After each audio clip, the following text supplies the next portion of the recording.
police officer in Northern Ireland says there's going to be a significant visible policing operation in place ahead of a planned anti-immigration protest and a counter-protest in Belfast. Let's head up there now and speak to our Northern Ireland reporter, Doogie Beattie. Oh, Doogie, there are lots of people there now. Oh, there are. There are hundreds of people, but all mainly from the public sector, and absolutely no police in riot gear whatsoever. No tactical support groups are here. They were here last night for the anti-immigration protesters. In fact, it was shocking how many of them there actually were, with snatched Land Rovers, etc. And they were stopping and searching some of those protesters on the way in to the area. And what we are now seeing is the public sector, many of the trade unions, having this protest behind us, and an awful amount of Palestinian flags, gay pride flags.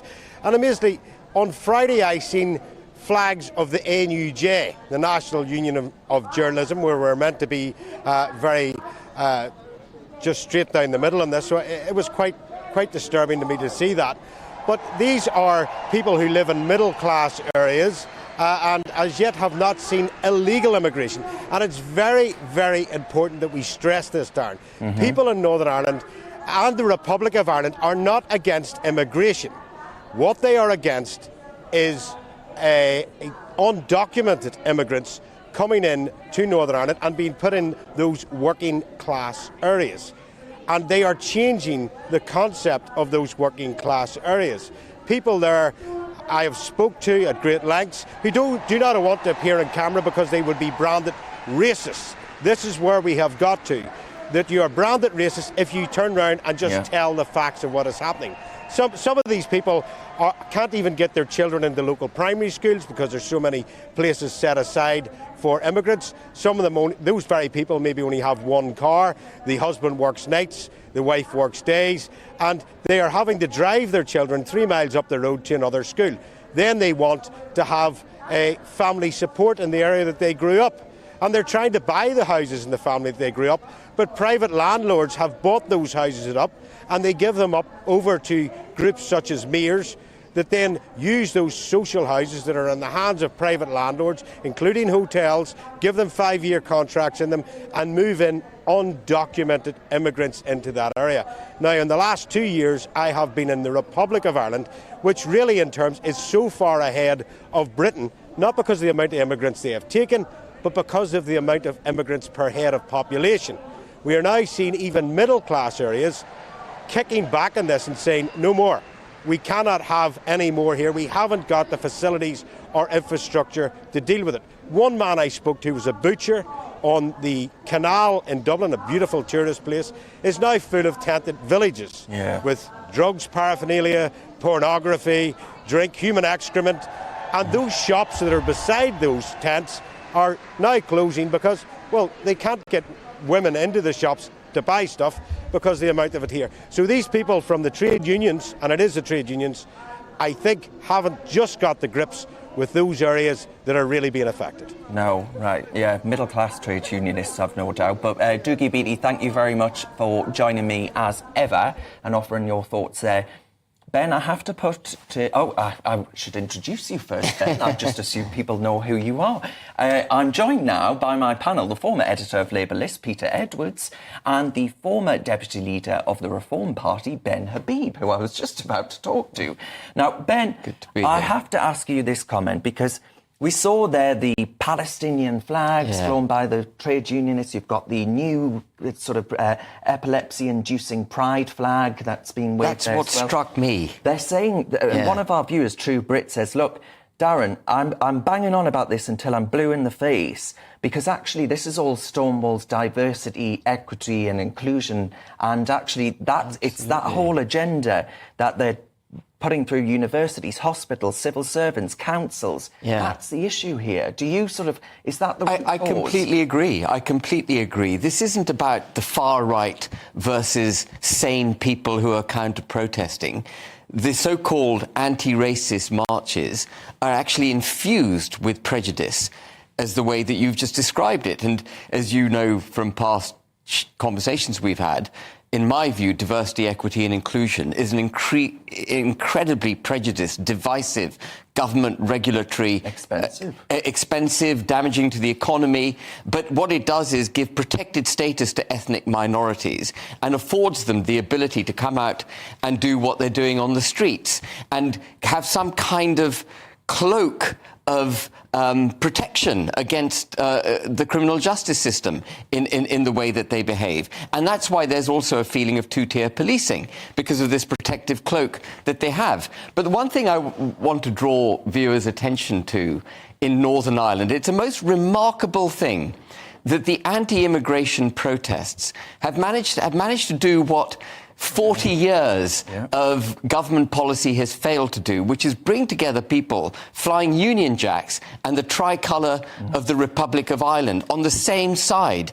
They recognise that it is actually an assault on the island of Ireland that's taking place at the moment with mass immigration and illegal migration. I thought Dougie gave a really good exposition of what was going on. I would disagree with Dougie on one thing. This isn't just about illegal migrants. This is about migration, full stop. Yeah. And the people who joined together to protest are not far right. They are typically the overlooked white working class from deprived areas of Belfast and across the United Kingdom. And they are typically Labour voters. They're not far right. And on that point, Ben Habib, I've got to bring in Peter Edwards. Now, because one of our viewers, Peter, called Gary, has written in, and Gary says, "Hi, Darren. Please can you try to stop those that are pro-unlimited or pro-mass migration calling people with the opposite view racists and Nazis? It's inaccurate, insulting and insane." That's where we're at with the public discourse at the minute, is it not? Well, I want to come back. I've heard quite a right-leaning stream of consciousness from Dougie and then views from both of you that I do disagree with quite strongly. I don't understand why Ben takes a view, and Ben and I will disagree on most things, but I don't understand why he takes a view that the Stonewall flag, i.e. in support of gay community or the wider LGBTQ plus community, is, he used the phrase, infused with prejudice. I don't understand that at all. And then coming on to the people who are now in jail... Can I explain that? And now coming on to people in jail, to say that they are Labour voters is an absolute nonsense. One can speculate. I think we can all agree they're violent and morons if they're in jail for assaulting mosques or assaulting people. We can agree they're violent. But do you agree that they're not? Why are we saying they're Labour voters? There's no evidence of that at all. But there's more evidence for that, given that they come from deprived working-class areas across the country, than there is to classify them as far-right. They're at least in Labour constituencies, right? We know that, at least most of them. Well, so someone who we've said, I'm looking at Times, it could be any newspaper, a guy who's in jail, possibly for assault on police. None of us have met him.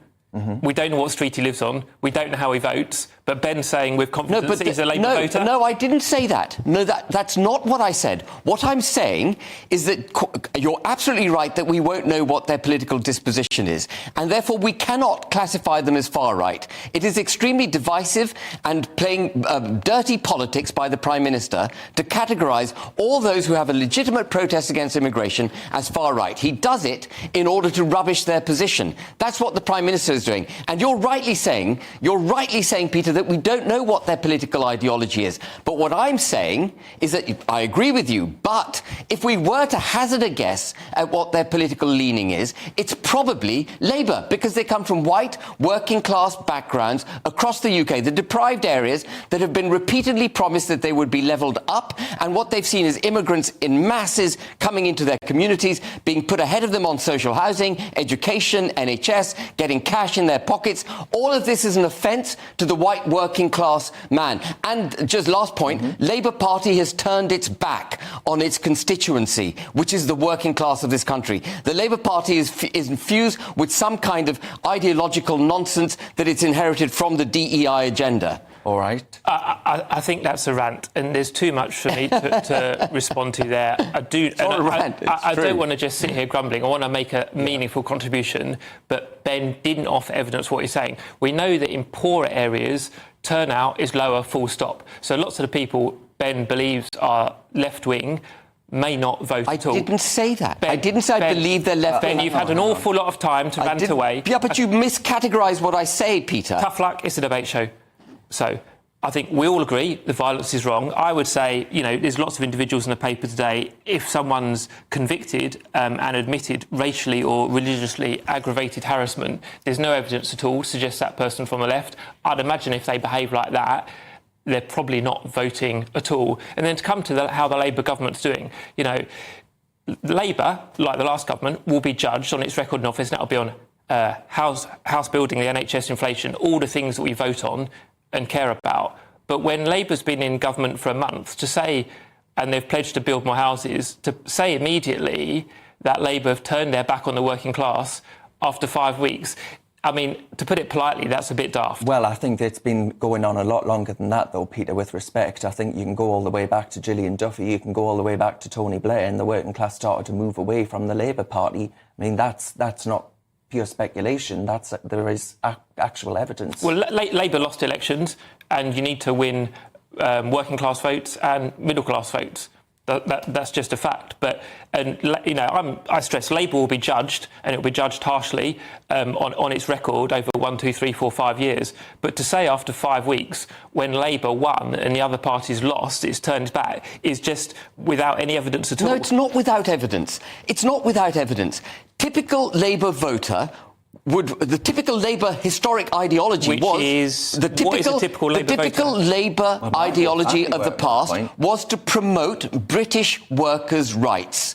Okay, you do not promote British workers' rights by embracing mass immigration, the foundations for which were put in place by Tony Blair, as Darren rightly identifies, and you do not hold your hand out in friendship to the white working class in this country by categorising all those who are protesting against immigration as far right. This government has turned its back instantly, within 5 weeks, on the working class in this country. I think this shows the problem with the debate, because Ben is so angry, and we're all entitled to have different views, but every time I come on the show, Ben gets angry and waves his finger at me. I just want to make one point about Wes Streeting, the new health secretary. He said, in the NHS, you're more likely to meet an immigrant as a nurse or a doctor or a cleaner rather than a patient. I thought that was a very pithy summary. He was trying to get to the heart of it and say, immigrants are not jumping the queue. Immigrants are making a massive contribution to public services and the economy. That is valid, and it's completely different to talking about illegal immigration. And I was worried that Dougie in his summary is merging these two things together, because society needs to